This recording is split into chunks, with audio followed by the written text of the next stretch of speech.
ഈ രഞ്ജിഷ് എന്ന് പറയുന്ന വ്യക്തി ആരാണെന്നോ അയാൾ എങ്ങനെയുള്ള ആളാണെന്നോ എനിക്കറിയില്ലായിരുന്നു. പക്ഷേ ഇയാളെ സംബന്ധിക്കുന്ന ഒരു വീഡിയോ ചെയ്യണമെന്ന് പറഞ്ഞ് ഒരുപാട് കോളുകൾ, ഒരുപാട് മെസ്സേജുകൾ എനിക്ക് വന്നപ്പോൾ ഞാൻ ഇയാളെ ശ്രദ്ധിക്കാൻ തുടങ്ങി. കാരണം ഇയാളുടെ ഈ രഞ്ജിഷിന് മരണം സംഭവിക്കുന്ന സമയത്ത് ഞാൻ കേരളത്തിലില്ലായിരുന്നു, ഷൂട്ടുമായിട്ട് ബന്ധപ്പെട്ട് പുറത്തായിരുന്നു. അതുകൊണ്ട് ഇദ്ദേഹത്തിൻ്റെ മരണത്തിന് വ്യാപ്തി ഇത്രത്തോളം ഉണ്ടെന്ന് ഞാൻ അറിഞ്ഞില്ല. സാധാരണ ഒരു ആത്മഹത്യ ഇല്ലേ, എല്ലാവരും നടക്കുന്ന പോലെ ഒരു ആത്മഹത്യ എന്ന് മാത്രമേ ഈ മരണത്തെ ഞാൻ കണ്ടിരുന്നുള്ളൂ. പക്ഷേ ഓരോ ദിവസം കഴിയുന്തോറും ഈ മരണത്തിൻ്റെ ഡെപ്ത് കൂടിക്കൂടി വരികയാണ്. എന്നെ വിളിച്ചവരിൽ അല്ലെങ്കിൽ എനിക്ക് മെസ്സേജ് അയച്ചവരിൽ ഏറെയും സ്ത്രീകളായിരുന്നു. അവരുടെ വീട്ടിലെ ഒരു സഹോദരനാണ് നഷ്ടപ്പെട്ടത്, ഒരു പാവപ്പെട്ട അച്ഛൻ്റെ അമ്മയുടെ മകനെയാണ് നഷ്ടപ്പെട്ടത്, ഒരു നാടിൻ്റെ പ്രിയപ്പെട്ടവനെയാണ് നഷ്ടപ്പെട്ടത് എന്നൊക്കെ പറഞ്ഞിട്ടാണ് ഇത്തരം മെസ്സേജുകൾ എനിക്ക് വരുന്നത്. എന്തായാലും എനിക്ക് വന്ന ഒരുപാട് കോളുകളിൽ ഒരു കോള് മാത്രം നിങ്ങൾ കേട്ടെ. ആ സഹോദരിയുടെ നെഞ്ചുപൊട്ടിയുള്ള വാക്കുകളാണ് നിങ്ങൾ ഇനി കേൾക്കാൻ പോകുന്നത്. ഞങ്ങളൊക്കെ തൊട്ടടുത്താ താമസിക്കുന്നേ. അപ്പം അത്രയും നല്ലതായിട്ട് അറിയാവുന്ന ഒരു ചീത്ത കൂട്ടുകെട്ടോ അങ്ങനെയോ ഒരു തല്ലുകേസോ അങ്ങനെ ഒരു രീതിയിലും പുള്ളിനെ കുറിച്ച് ആരും ഒന്നും പറയുന്നത് കേട്ടിട്ടില്ല. ഞങ്ങൾ പറഞ്ഞിട്ടില്ല, അങ്ങനെ ആരും പറഞ്ഞും കേൾക്കുന്നില്ല. അങ്ങനെ യാതൊരുവിധ മോശമായിട്ടുള്ള സ്വഭാവമോ അങ്ങനെയൊന്നുമില്ല. സാധാരണ എല്ലാരും പറഞ്ഞ ഈ വണ്ടിയിൽ പോകുന്നവര് ഇങ്ങനെ വായി നോക്കിയാൽ അങ്ങനെ മോശമായിട്ട് നടക്കുന്നവരാണ് പൊതുവെ ഇങ്ങനെ പറയാറുണ്ട്. പക്ഷെ പുള്ളിനെ കുറിച്ച് അങ്ങനെ പോലും ആരും പറയുന്നൊന്നും കേട്ടിട്ടില്ല. പുള്ളി ആ കുടുംബം നോക്കി, അതുപോലെ പെണ്ണിനെയും കുടുംബവും നോക്കി കഴിയുന്ന ഒരാളായിരുന്നു. അപ്പൊ അതിന്റെ ഒരു വീഡിയോ ചെയ്യണേ. ഈ രഞ്ജീഷിനെ ഞാൻ അടുത്തറിഞ്ഞപ്പോൾ വല്ലാത്തൊരു സങ്കടമായിപ്പോയി. ഇങ്ങനൊരു ചെറുപ്പക്കാരനുണ്ടോ? ആ സഹോദരി പറഞ്ഞതുപോലെ പച്ചയായ ഒരു മനുഷ്യൻ, ഒരു ദുശീലം പോലും ഇല്ലാത്ത ചെറുപ്പക്കാരൻ, പെൺകുട്ടികളുടെ മുഖത്ത് പോലും നോക്കാത്ത ഒരു കുടുംബം നോക്കുന്ന പയ്യൻ. 100% ആ വാക്കുകളൊക്കെ കൃത്യമാണ്. ഞാൻ അന്വേഷിച്ചു ഈ രഞ്ജീഷിനെ പറ്റി. പക്ഷേ ഈ രഞ്ജീഷ് ആരാണ്, അയാൾ എന്തിനാണ് ആത്മഹത്യ ചെയ്തത് അല്ലേ? അറിയാത്തവർക്ക് വേണ്ടി രഞ്ജീഷ് എന്ന് പറയുന്ന വ്യക്തി നമ്മൾ അടുത്തറിയാൻ പോവുകയാണ്. രഞ്ജീഷ് ഒരു ബസ്സിലെ കണ്ടക്ടറായിരുന്നു. കുമളി എന്ന് പറയുന്ന സ്ഥലത്തെ ബസ്സിലെ കണ്ടക്ടറായിരുന്നു. അയാൾ അങ്ങനെ ആ ബസ്സിലെ കണ്ടക്ടറായിട്ട് ജോലി നോക്കുമ്പോൾ ആ ബസ്സിൽ കയറിയ ഒരു പെൺകുട്ടിയാണ് അയാളുടെ ജീവിതം ആകെ മാറ്റിമറിച്ചത്. കാരണം അയാളുടെ ജീവിതം തന്നെ നശിപ്പിച്ചത്. ആ പെൺകുട്ടി ആ സമയത്ത് ഡിഗ്രിക്ക് പഠിക്കുകയായിരുന്നു. അങ്ങനെ രഞ്ജീഷും ആ പെൺകുട്ടിയും തമ്മിൽ പ്രണയത്തിലാവുന്നു. ആ പ്രണയം 2 വർഷത്തോളം നീണ്ടു പോവുകയാണ്. ഈ പെൺകുട്ടിയെ പറ്റി പറയുകയാണെങ്കിൽ കുടുംബത്തിലൊന്നുമില്ല കേട്ടോ, സാമ്പത്തികമായിട്ടൊന്നുമില്ല, ഇങ്ങനെ നിർഗുണ പരബ്രഹ്മമായിട്ട് ജീവിക്കുന്ന ഒരു കുടുംബമാണ് ആ പെൺകുട്ടിയുടേത്. അങ്ങനെ ഈ രഞ്ജീഷിന് ഒരു വലിയൊരു ആഗ്രഹം, ആ പെൺകുട്ടിയെ കല്യാണം കഴിക്കണം. അങ്ങനെ ആ പെൺകുട്ടിയെ, സ്നേഹിച്ച പെൺകുട്ടിയെ കല്യാണം കഴിക്കുന്നവനാണ് പുരുഷൻ അല്ലേ? അതില്ലേ നമ്മുടെ ഒരു ആണത്വത്തിൻ്റെ ലക്ഷണം എന്ന് പറയുന്നത്. രഞ്ജീഷ് ആ പെൺകുട്ടിയെ തന്നെ കല്യാണം കഴിക്കുകയാണ്.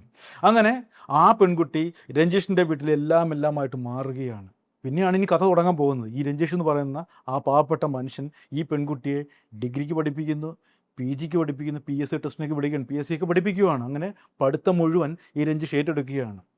അവൾക്ക് ഇത് കൂടുതൽ എന്തോ വേണം? അതുമാത്രമല്ല, പ്രായമായിട്ടുള്ള അച്ഛനെ നോക്കണം, അമ്മയെ നോക്കണം, ഒരു സഹോദരിയുണ്ട്, ആ സഹോദരി കല്യാണം കഴിപ്പിച്ച് അയച്ചതാണ്. പക്ഷെ ഒരു കുടുംബത്തിൻ്റെ മുഴുവൻ ഉത്തരവാദിത്തം ഈ രഞ്ജീഷിൻ്റെ ചുമലിലാണ്. കിട്ടുന്ന തുച്ഛമായ, അല്ലെങ്കിൽ ബസ് കണ്ടക്ടറായിട്ട് കിട്ടുന്ന തുച്ഛമായിട്ടുള്ള വരുമാനം കൊണ്ടാണ് ഇതെല്ലാം നടത്തേണ്ടത്. അപ്പം തന്നെ ആയിരിക്കാമല്ലോ, നമുക്ക് ആയിരക്കണക്കിന് രൂപ ഉണ്ടെങ്കിൽ തന്നെ ഒരു കുടുംബം മുന്നോട്ട് നയിക്കാൻ പറ്റുന്ന പാട് ഈ വന്ന കാലത്ത് വലിയ പാടാണ്. പക്ഷെ അതെല്ലാം ഈ പെണ്ണിനെ അറിയിക്കുന്നേ ഇല്ല, ഒരു ബുദ്ധിമുട്ട് പോലും വരുത്തുന്നില്ല. ഇഷ്ടമുള്ള തുണി, ഇഷ്ടമുള്ള ആഹാരം, ഇഷ്ടമുള്ള യാത്ര എന്ന് പറയുന്ന എല്ലാ രീതിയിലും ഇങ്ങനെ കൊണ്ടു നടക്കുമല്ലോ, ആ രീതിയിലാണ് ആ പെൺകുട്ടിയെ കൊണ്ട് നടക്കുന്നത്. ചുരുക്കി പറഞ്ഞാൽ ഒരു കുഞ്ഞുകൂടി ജനിക്കുകയാണ്.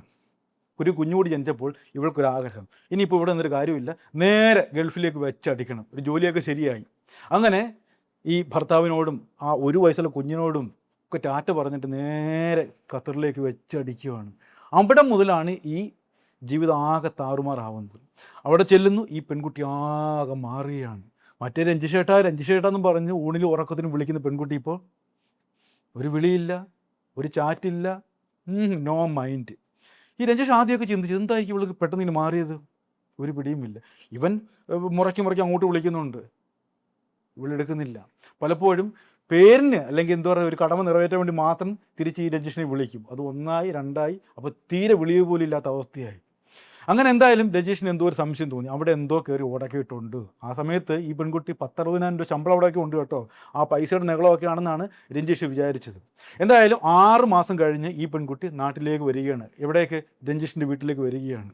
അങ്ങനെ സ്വാഭാവികമായിട്ടും ആ വീട്ടിൽ ഈ രണ്ടുപേരും കഴിഞ്ഞു കൂടുമ്പോൾ, ഇവിടെയാണ് വെള്ളിടി വിട്ടുവെന്നൊക്കെ പറയുമല്ലോ, ഒരു പുരുഷൻ്റെ എന്താ പറയുക, സർവ്വ നിയന്ത്രണവും പോകുന്ന ഒരു സംഭവം ഈ രഞ്ജീഷിൻ്റെ ജീവിതത്തിൽ ഉണ്ടാവുകയാണ്. രഞ്ജീഷിൻ്റെ മൊബൈലിലേക്ക് ഒരു ഉച്ചയോടെ കിടുകിടാന്ന് പറഞ്ഞ 2 ശബ്ദം. ഇവിടെ ഒന്ന് ആലോചിച്ച് നോക്ക്, ആ മൊബൈൽ തുറക്കുന്ന രഞ്ജീഷ് ഞെട്ടിത്തെറിച്ച് പോവുകയാണ്. തൻ്റെ ഭാര്യയുടെ, അറിയാമല്ലോ, സ്വകാര്യ ചിത്രങ്ങൾ ഒരുത്തൻ അയച്ചു കൊടുത്തിരിക്കുകയാണ്. ഗൾഫിൽ നിന്നും ഈ രഞ്ജീഷിന് അയച്ചു കൊടുത്തിരിക്കുകയാണ്. അത് കാണുന്ന ഭർത്താവിൻ്റെ ഒരു അവസ്ഥ ചിന്തിക്കാമല്ലോ. ഞാൻ പറഞ്ഞതിനപ്പുറമാണല്ലോ, വാക്കുകൾക്ക് അതീതമാണ് ആ സാഹചര്യം എന്ന് പറയുന്നത്. ആ ചിത്രം കാണുന്നു, ഇവൻ എന്താ പറയുക, ബോധം പോലും നിലച്ച അവസ്ഥയിൽ ആ കസേരയിലെ ഒറ്റയിരിപ്പാണ്. അത്രയ്ക്കും വൃത്തികെട്ട ചിത്രങ്ങളാണ് ഏതോ ഒരുത്തൻ ഖത്തറിൽ നിന്ന് അയച്ചു കൊടുത്തിരിക്കുന്നത്. പിന്നെ പറയണ്ടല്ലോ, ആകപ്പാടെ ഭൂകമ്പമായി. അമ്മാതിരി ചിത്രങ്ങളാണ് ഭർത്താവായ രഞ്ജിഷിൻ്റെ മൊബൈലിലേക്ക് വന്നത്. ഇവളെന്തോ ചെയ്യുന്നറിയാമോ, കിട്ടിയ വണ്ടിക്ക് തന്നെ ഇവിടെ നിന്ന് കഴിഞ്ഞാൽ സംഗതി പന്തികേടാവുമെന്ന് അറിയുന്നു. അടുത്ത നിമിഷം തന്നെ നേരെ ഖത്തറിലേക്ക് വണ്ടി വെച്ചടിക്കുകയാണ്, അവിടേക്ക് പോവുകയാണ്, മറ്റവൻ്റെയോടൊപ്പം സെറ്റപ്പായിട്ട് ജീവിക്കുകയാണ്. അവൻ മലപ്പുറംകാരനൊക്കെയാണെന്നാണ് ഇപ്പം പുറത്തു വരുന്നത്. എന്തായാലും അതവിടെ നിൽക്കട്ടെ, അവളുടെ പാടായി. ഇവിടെ രഞ്ജിഷിൻ്റെ ജീവിതം ഓരോ ദിവസവും കഷ്ടത്തിലേക്ക് വരികയാണ്. ഇവന് ഞാൻ പറഞ്ഞല്ലോ, ഒരുപാട് ബാധ്യതകളൊക്കെ ഉള്ള പയ്യനാണ്. കുഞ്ഞിനെ നോക്കണം, 1 വയസ്സുള്ള കുഞ്ഞാണ്. ആ കുഞ്ഞിനെ പഠിപ്പിക്കണം. അങ്ങനെ ആ കുഞ്ഞിനെ പഠിപ്പിക്കുന്നു, ആ കുഞ്ഞിന് നല്ല ആഹാരം കൊടുക്കുന്നു. നന്നായിട്ട് ഒരു അച്ഛൻ അല്ലെങ്കിൽ ഒരു അമ്മ എങ്ങനെ നോക്കുന്നു അതിനേക്കാൾ ഏറെ ഭംഗിയായിട്ട് ആ കുഞ്ഞിനെ വളർത്തുകയാണ്. ആ കുഞ്ഞിനിപ്പോൾ 8 വയസ്സോളമായി. എന്നാലോചിച്ച് നോക്കും, ആ വീട്ടിൽ പ്രായമായ അച്ഛനുണ്ട്, അമ്മയുണ്ട്, പിന്നെ ഈ രഞ്ജീഷാണ് ഉള്ളത്. ഇയാൾ തന്നെ അമ്മയെ സഹായിക്കുന്നുണ്ട്. എങ്കിൽ തന്നെ ഒരു അച്ഛൻ ആ കുഞ്ഞിനെ വളർത്തുന്ന പാട് ചില്ലറയല്ലല്ലോ. ചോരക്കുഞ്ഞിനെ ഇത്രത്തോളം വളർത്തി വലുതാക്കി. ഇതിനിടയ്ക്ക് എല്ലാം നഷ്ടപ്പെട്ട ആ മനുഷ്യൻ ആ കുഞ്ഞിന് വേണ്ടി ജീവിക്കുകയാണ്. ഭാര്യ അയാൾക്ക് വേണ്ട, കാരണം അയാൾ എന്ന് എഴുതി തള്ളി. കാരണം ഇനി ഒരിക്കലും തൻ്റെ ജീവിതത്തിലേക്ക് അവൾ വരണ്ട, അല്ലെങ്കിൽ വന്നാലും സ്വീകരിക്കില്ല എന്നുള്ള രീതി തന്നെയാണ് അവളുടെ തീരുമാനം. ജീവിതത്തിലെ എല്ലാ പ്രതീക്ഷകളും നഷ്ടപ്പെട്ട ഒരാളുടെ വാക്കുകളാണ് ഇനി നിങ്ങൾ കേൾക്കാൻ പോകുന്നത്. കാരണം ഇതൊരു നാണംകെട്ട കേസല്ലേ. സ്വന്തം ഭാര്യ വേറൊരുത്തിനോടൊപ്പം വേറെ സ്ഥലത്ത് ജീവിക്കുക എന്നൊക്കെ പറഞ്ഞാൽ ഒരു പുരുഷന് തലയുർത്തി നിൽക്കാൻ പറ്റുമോ? പറ്റത്തില്ല. കൂട്ടുകാർ ഒറ്റപ്പെടുത്തും, സമൂഹം എന്ത് ചിന്തിക്കും എന്നുള്ള തോന്നലൊക്കെ ഈ രഞ്ജീഷിനെ അലട്ടിക്കാണ്. അതുകൊണ്ട് തന്നെ ഇവരുടെ വിഷയം, വീട്ടിൽ നടക്കുന്ന കാര്യങ്ങളൊക്കെ അച്ഛനും അമ്മയും മാത്രമേ അറിഞ്ഞിട്ടുള്ളൂ, പുറത്ത് ഒരാൾക്കും അറിയത്തില്ല. നാട്ടിലാണെങ്കിൽ തലയുർത്തികൾ നടക്കുന്നുണ്ട്, പക്ഷേ അയാളുടെ നെഞ്ച് വേവുന്നത്, അയാൾ ഉരുകി തീരുന്നത് ഒരാൾ പോലും അറിയുന്നില്ല. കുഞ്ഞു മതി എന്നൊക്കെ അയാൾ ചിന്തിച്ചിട്ടുണ്ടാവും, പക്ഷേ ഭാര്യ ഇനി ഒരു ജീവിതമില്ലല്ലോ. ഇനി തുടർന്ന് നോക്കുമ്പോഴത്തേക്ക് എന്താ പ്രതീക്ഷ? ഒരു പ്രതീക്ഷയുമില്ല. അവസാനം രണ്ടും കൽപ്പിച്ച് അയാളുടെ മനസ്സിലുള്ളത് തൻ്റെ ആത്മാർ സുഹൃത്തിന് അയച്ചു കൊടുത്ത ഒരു ഓഡിയോ ക്ലിപ്പ് കൂടി കേട്ടെ, അപ്പോൾ നിങ്ങൾക്ക് മനസ്സിലാവും ഈ രഞ്ജീഷ് അനുഭവിച്ച ആ മാനസിക വ്യഥ എത്രത്തോളം ഉണ്ടെന്ന്. ഞാൻ മെയ് 3 തൊട്ട് അനുഭവിക്കാൻ തുടങ്ങിയാണ്. കുറേ കൺഫർമേഷനും കാര്യങ്ങളും എല്ലാം കിട്ടി. ഞാൻ ചോദിച്ചു എന്താ സംഭവം എന്ന് ചോദിച്ചു. പുള്ളിക്കാരത്തിക്ക് മറുപടിയൊന്നുമില്ല. പുള്ളിക്കാരത്തി പറയുന്നത് എന്തൊക്കെയോ പറയുന്നുണ്ട്, വല്ലപ്പോഴും വിളിക്കാറില്ല അങ്ങനെ. ഇപ്പം എനിക്കിത് ഡൗട്ട് തോന്നി പറഞ്ഞാൽ അവിടെ ചെന്ന് വിളിക്കുന്നില്ല, പറിച്ചില്ല, ഒന്നുമില്ല. പിന്നെ ആർക്കാണ്ട് വേണ്ടി ബോധിപ്പിക്കാൻ വേണ്ടി അവിടെ ചെന്ന് കുറേ നാൾക്ക് ശേഷം വിളിക്കുമായിരുന്നു. നമ്മളിതൊക്കെ ഇവിടെ ഫസ്റ്റ് പോയി റിട്ടേൺ വന്നതിന് ശേഷമല്ലൊക്കെ നമ്മൾ അറിയുന്നേ. അപ്പോൾ എന്താ കാര്യം എന്നുള്ള കാര്യം നമ്മൾ തിരക്കി കഴിഞ്ഞപ്പോഴത്തേക്കും പുള്ളിക്കാരത്തി ഒന്നും മിണ്ടാനില്ല. സംഭവിച്ചു പോയി, പറ്റിപ്പോയി എന്നൊക്കെ പറയുന്നു. എനിക്ക് അംഗീകരിക്കാൻ പറ്റത്തില്ല ഒരിക്കലും. പറ്റിപ്പോയി എന്ന് പറഞ്ഞ് എൻ്റെ അടുത്ത് എന്ത് കൺഫർമേഷൻ വന്നെന്ന് പറഞ്ഞാൽ പോലെ എനിക്ക് അംഗീകരിക്കാൻ, ഞാൻ അംഗീകരിക്കത്തുള്ളത്. രഞ്ജീഷിൻ്റെ കൊച്ചിനിപ്പോൾ 8 വയസ്സായി. ഇല്ലേ, ഇടിവെട്ടിവനെ പാമ്പ് കടിച്ചെന്ന് കേട്ടില്ലേ? അമ്മാതിരി പണിയാണ് പിന്നെ ഈ രഞ്ജീഷിന് വരുന്നത്. എന്താ അറിയാമോ? ഒരു കോർട്ട് ഓർഡർ വരികയാണ്. കോർട്ട് ഓർഡർ ഇതാണ്, കുഞ്ഞിനെ സ്വന്തം അമ്മയ്ക്ക് വിട്ടുകൊടുക്കണം. എന്നാലോചിച്ച് ആ കോർട്ട് ഓർഡറിനെ പറ്റി ഞാൻ ചിന്തിക്കുന്നത്. ഇത്തരത്തിലുള്ള മനുഷ്യത്വരഹിതമായിട്ടുള്ള ചില ഓർഡറുകൾ നമ്മുടെ സമൂഹത്തിൽ നടക്കാറുണ്ട്. എന്തായാലും ആ ഓർഡർ പറഞ്ഞിരിക്കുന്നത് ഇങ്ങനെയാണ്, എത്രയും പെട്ടെന്ന് കുഞ്ഞിനെ അമ്മയ്ക്ക് വിട്ടുകൊടുക്കുക. 1 വയസ്സ് മുതൽ 8 വയസ്സ് വരെ വളർത്തിയ അച്ഛൻ വെറും ശൂന്യൻ. അവരുടെ മാനസികാവസ്ഥ നിങ്ങൾക്ക് ഊഹിക്കാവുന്നേ ഉള്ളൂ. അയാൾക്ക് എല്ലാം നഷ്ടപ്പെട്ടു, ഭാര്യ നഷ്ടപ്പെട്ട്, ഒമനിച്ച് വളർത്തി കുഞ്ഞും പോയി. അയാൾ എങ്ങനെ തകരാതിരിക്കും? നിങ്ങൾ പറ. തകർന്നില്ലെങ്കിലേ അത്ഭുതമുള്ളൂ. ആരായാലും തകർന്നു പോകും. കുടുംബത്തെ സ്നേഹിക്കുന്ന, കുഞ്ഞിനെ സ്നേഹിക്കുന്ന, വേറെ ദുശീലങ്ങളോ പ്രശ്നങ്ങളൊന്നും ഇല്ലാത്തൊരു മനുഷ്യൻ്റെ അവസ്ഥ ഞാൻ ഇനി പറയുന്നില്ല. എന്തായാലും അയാൾ മാനസികമായിട്ട് ആകെ തകർന്നു. വീട്ടിൽ നിന്ന് പുറത്തിറങ്ങുന്നേ ഇല്ല, ജോലിക്ക് പോകുന്നില്ല, വീട്ടിൽ ആ അച്ഛനോടും അമ്മയോടൊപ്പം തങ്ങുകയാണ്. അച്ഛനും അമ്മയൊക്കെ ഒരുപക്ഷെ ആശ്വസിപ്പിക്കുന്നുണ്ട്, പോട്ടറാന്നൊക്കെ പറഞ്ഞുകൊണ്ടിരിക്കുക. പക്ഷേ എന്ത് ചെയ്യാനാ, അത് അനുഭവിക്കുന്നവർക്ക് അതിൻ്റെ പാടറിയത്തുള്ളൂ. ഇയാൾ പിന്നെ ആ തീരുമാനം എടുക്കുകയാണ്, ഇനി തനിക്ക് ജീവിക്കേണ്ട എന്നും പറഞ്ഞ് ഇയാൾ വിഷം കുടിച്ച് ആത്മഹത്യ ചെയ്യുകയാണ്. അതോടെ രഞ്ജീഷിൻ്റെ കഥ അവിടെ പൂർത്തിയാവുകയാണ്. അതിനുശേഷമാണ് രഞ്ജീഷിൻ്റെ ബോഡി വീട്ടിൽ കൊണ്ടുവെക്കുമ്പോൾ ആ കുഞ്ഞിനെ പോലും അവർ വിടുന്നില്ല. ആ ബോഡി അവിടെ കിടക്കുമ്പോൾ തന്നെ ആ മാതാപിതാക്കൾ പ്രത്യേകം കോർട്ട് റോഡ് വാങ്ങിച്ചിട്ടാണ് ആ കുഞ്ഞിനെ ഇങ്ങോട്ട് കൊണ്ടുവരുന്നത്.